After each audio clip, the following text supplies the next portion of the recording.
Overwatch was a game I played to a ridiculous level when it first came out. I remember the day that it first launched, picking up that game myself and playing it, and immediately falling in love with how well it played and how polished it all looked. Back then, when it released, Blizzard launched arguably the biggest and best new IP in a very long time, and Overwatch ended up winning Game of the Year as well when it launched, which was deserved because, again, the game was really awesome. I remember traveling and even bringing my PS4 with me at the time, not even to play RPGs, but just so that I could play Overwatch even when I wasn't home. I would sit there and blast fools and win and lose games, all while having just a big smile on my face having fun. I look fondly back on those memories, but eventually Overwatch soured for me. The game started to push, modern audience nonsense. The people behind the game became more hellbent on ensuring that we knew the pronouns and gender identities of heroes over, I don't know, how to make the actual game even better. And eventually, sometime during Overwatch life cycle, I just kind of gave up on it. Blizzard wasn't interested in fixing what I thought needed to be fixed. And so I decided, you know what? It's time for me to walk away for good. Then Marvel Rivals happened. It was the first live service game I played in a really long time, where I actually felt that Overwatch spark all over again. Yeah, I mean, it was a ripoff of Overwatch 100%. I'm not gonna lie or defend it, it is. But I could play as the Punisher and Invisible Woman and Captain America, so it was cool, and I dug it, and I still play it. But recently, as you probably know, Overwatch got a massive rework. The game is essentially, how else do I put this? It's relaunching itself all over again. And the changes look really good. It looks like Blizzard is listening to their fans again, to some degree at least. And I want to place Overwatch's revival also against how one other website in particular is trying to push the narrative that Overwatch giving into hot characters is somehow a bad thing later on. But first, let's get into what's actually new here and why this is actually a very positive change that I hope to see more of when it comes to games like this and more. As Tech Radar confirmed here, Overwatch is not only dropping the 2 from its name forever, which thank God for that, it was stupid that they did it in the first place by the way, but it's also getting 5 new heroes with the new season, a Switch 2 release as well, and major overhauls too. Yeah, I know, 5 new heroes at once. I remember when I played Overwatch, that game didn't get a single new hero for like an entire year at some point. And that's another big reason why I left. It was just because Blizzard became, complacent pretty much. There was no competition either. So obviously there was no need to actually change or add anything to the game. And then, like I said, Marvel Rivals happened and then they got their teeth kicked in. There's a lot of new changes too. The new year-long narrative for Overwatch this time is the Reign of Talon, which if you don't know, that's the name of the bad guy faction, with Overwatch being the good guy faction name, obviously. Also, apparently Doomfist is dead now, which got confirmed in the newest CGI cinematic, which is kind of honestly hilarious of Blizzard to do, because they just killed a black character during Black History Month, but hey, that's what they did, so that's definitely, a choice, I guess. And the seasons will be exactly like how Marvel Rivals does it, so a new season every 2 months, meaning that it'll be 6 seasons of new content every year going forward. Like I said, Rivals kicked Overwatch's teeth in, and if you go look at Rivals right now, they've consistently added new heroes every single season for the past year and then some. This current season, as of this video going live anyway, is the Deadpool and Elsa Bloodstone season. We had Rogue and Gambit in the previous one. God knows who's coming next, but the point is that Rivals has kind of become the gold standard of what people actually expect from hero shooters these days. People want to see passion, positivity, and dare I say, good news for once when it comes to video games. And yeah, Rivals was doing that. There's a lot of good stuff there, which honestly, that is the best thing that could have happened to Overwatch fans if I'm being real. Because I've said this before, but competition breeds the best forms of human ingenuity. If there is no one to face or be your rival, if you want to put it that way, you really have no reason to improve on anything that you do.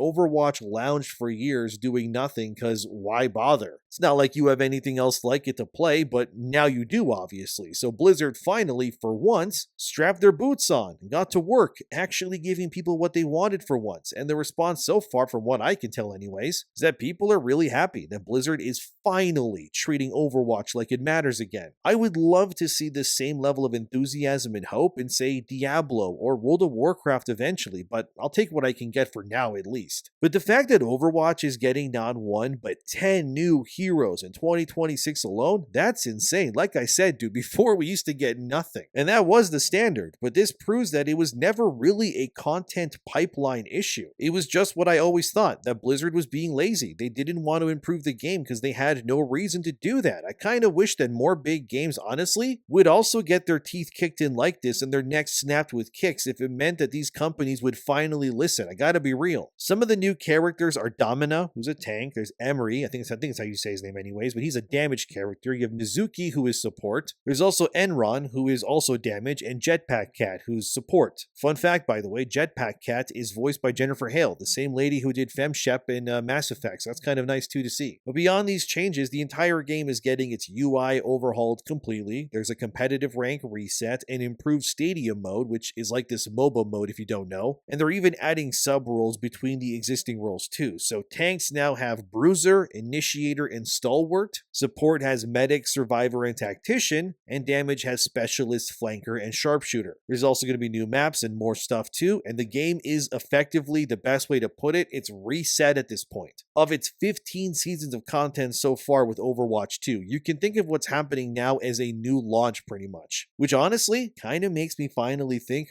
maybe it's time to try Overwatch again after leaving it alone for so long. Because again, I never hated Overwatch. I loved Overwatch. I just hated that Blizzard was being ran by morons for so long and they refused to give people what they wanted. What you need to realize is that this hate is more like anger, okay? It comes from a place of passion. Why would I want Overwatch to suck? I loved Overwatch. The same goes for Rivals. I don't want these games to be bad. I want them to be fun and compete with one another. But like I said, it was just more important to tell us instead back then anyways who was gay or not in the roster of Overwatch than bringing out meaningful content that actually mattered. But thank God Rivals did what they did, because now, honestly, everything is better because of it. And look, now that Overwatch has effectively rebirthed itself a second time around, this likely means that NetEase over there doing Marvel Rivals, they're probably looking at what Overwatch is doing and going, we gotta up our efforts even more, which is great, by the way. That can only mean that future Rivals content will be even better than it was originally going to be. Like, isn't that a great thing? Sure, I mean, yes, it's gonna mean more work for the developers of both these games, but hey, I mean, you as the player, you just kind of won big time, guys, and that's pretty awesome. Like, that's the one thing, right? Healthy competition breeds better games. You only win from these sorts of games getting better as well. If this means that Marvel Rivals will now need to make their PvE mode with like Marvel Zombies even better than it was going to be to now combat Overwatch's stadium mode, then it's a big win. Now that Overwatch has sub-roles in their main 3 roles, Rivals will likely need to diversify themselves too. I mean, they already introduced multi-tier heroes with Deadpool who can heal, DPS, and tank. I would love that to be expanded to further heroes too. Give me a variant of Wolverine that can tank. Doesn't mean he can't do DPS too, but like, you get my point. More variety is great. I would love a DPS version of Magneto that is just more chaotic and faster to play. Or maybe a version of Venom that can use his symbiotes to heal his teammates. Like, why not do that? It'd be cool. And then if that multi-role stuff makes Blizzard go, crap, now they're cooking over there again, that just means you're going to get better content from Overwatch then as well. It's the definition of saying my steak is too juicy and my lobster's too buttery, pretty much. It just means we're all going to be feasting, and honestly, that's a good thing. But Game Informer, as seen here, spoke to Blizzard about how they are going about making their game even better. As Game Informer says here, Blizzard claims their team is getting better and faster at making new heroes, which again, that's only a positive for players. Because games like this, I mean, yeah, they need new heroes and fresh content to keep them alive, obviously, and I see this as nothing but a net positive. And I also hope that it pushes Marvel Rivals now to swing for the fences as well. Like, come on, man, give me Sabretooth already as a tank. I need that in the game. But Domina, for example, she's a tank in Overwatch that can project barriers in front of her while pushing enemies back, and her super fires a hard light projectile that imprisons her enemies and then explodes them into a million pieces. Emery, that's the damage hero, is like an assassin with a 3-burst rifle that he can zoom in. He also has lifesteal within his semi-auto pistol, he can throw grenades, his passive just lets him heal himself, and his super transforms his entire body into like a weapon. Then you have Onron, I probably said that wrong, whatever. Anyway, she deals fire damage with her fans, and she can also shoot herself forward and hurt enemies doing that and strike enemies while bypassing damage herself. And her super, which is actually kind of cool, has 2 functions as well. When she's alive, her super is basically a massive explosion that ignites enemies. Think of like Phoenix from Marvel Rivals. And then if she's dead, you can also then pop her super, and then her super instantly revives her from death and then explodes everything around her too. And honestly, I'm kind of surprised Phoenix doesn't have that in Marvel Rivals, actually. Then you have Mizuki, that's the healer that can bounce his weapons off walls to hurt enemies. He can also toss his hat like he's Kung Lao from Mortal Kombat, but his hat heals people instead, and he can also create a small substitute in one spot, and then when he activates it again, Mizuki trades places places with that substitute, or I guess clone if you will, sort of like how Loki can do in Marvel Rivals 2. And Mizuki's ultimate is a massive healing aura that absorbs enemy projectiles and heals his teammates. And then there's Jetpack Cat, who heals her allies with her projectiles, as it's called in the game, and she can also accelerate her movement while carrying another player. Her other ability, that's just called Purr, allows Jetpack Cat to heal people around her. Her super is also a massive dive bomb that tethers enemies. But all in all, yeah, these 5 heroes, they're coming with Overwatch's revival pretty much, which releases in a few days as of this video going live. I gotta be honest, my favorite design of these heroes is Domina. I can't help it. I admit I have a thing for women with curves. It is what it is. I am but a simple man, I admit, but Domina speaks to me and her design is honestly awesome. And that's another thing, right? You're probably looking at these heroes and whatnot and going, wait a second, they're not ugly or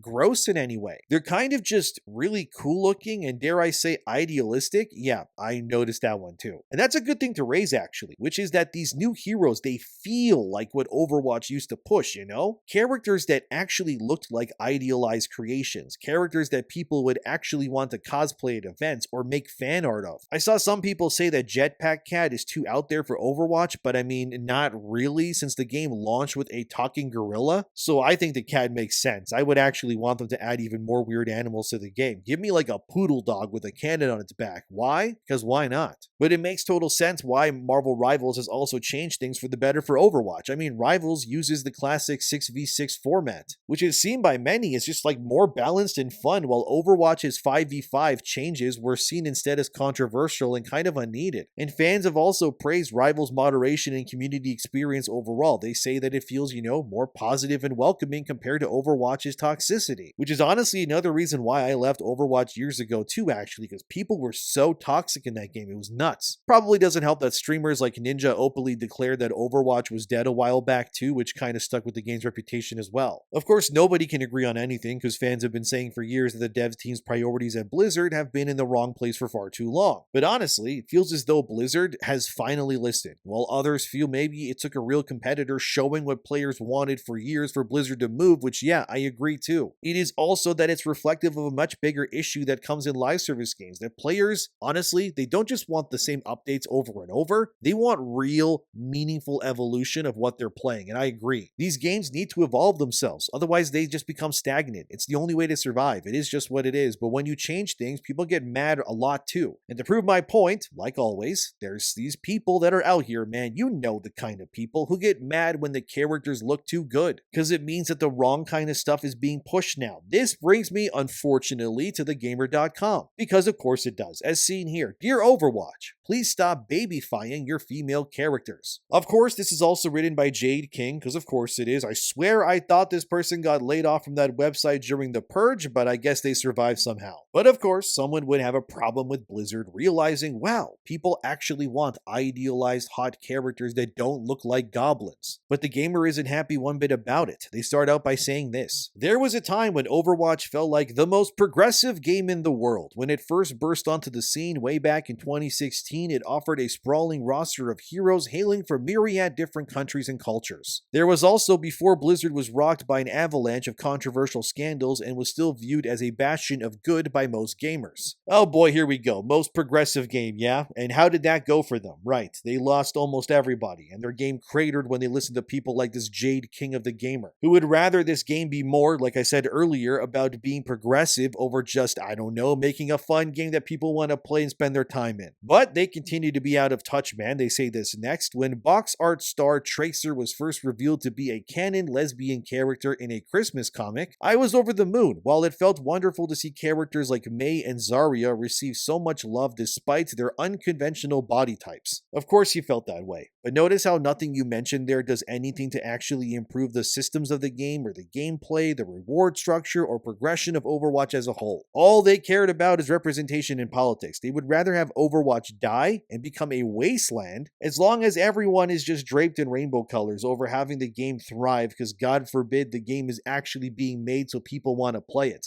Just look at this, man. Look how they continue. As the hero shooter rebrands itself with the upcoming season and arrival of 5 new heroes to play as, I'm left ruminating where exactly its stance on diversity currently resides, and how exactly Blizzard can stand to keep pushing forward and improving on things. It might still be one of the more progressive games out there, but that doesn't mean it can't be better. Oh my god, dude, It's never enough. It's never enough. You can give these people all they ask for, and they'll still find a way to hold their bellies and cry. Like, look, dude, Overwatch tried giving these people what they wanted. They made Soldier 76 gay. Your Tracer is a lesbian. It wouldn't be surprised if Winston, the gorilla, swung both ways too at this point. They did everything they could to appease to people like this, and it led them nowhere but the bottom. So now, yes, Overwatch is rebooting itself again. That Overwatch 2 era, the era where people like this Jade King of the Gamer was probably more happy. It didn't work, because if it did, we wouldn't be having this revival in the 2 being dropped now, would we? Because the game needs to function and bring in new players. It can't survive on your need to feed your ego 24/7 instead. As the gamer then says here, Overwatch desperately needs more diverse female characters. Like, my god, dude, out of the 5 new heroes, 1 is an Asian woman, 1 is a brown woman, 1 is a female cat. That's more diverse than you deserve already. But as you can see in the paragraph below, they then complain that Amran, the fire-wielding Asian hero lady, is too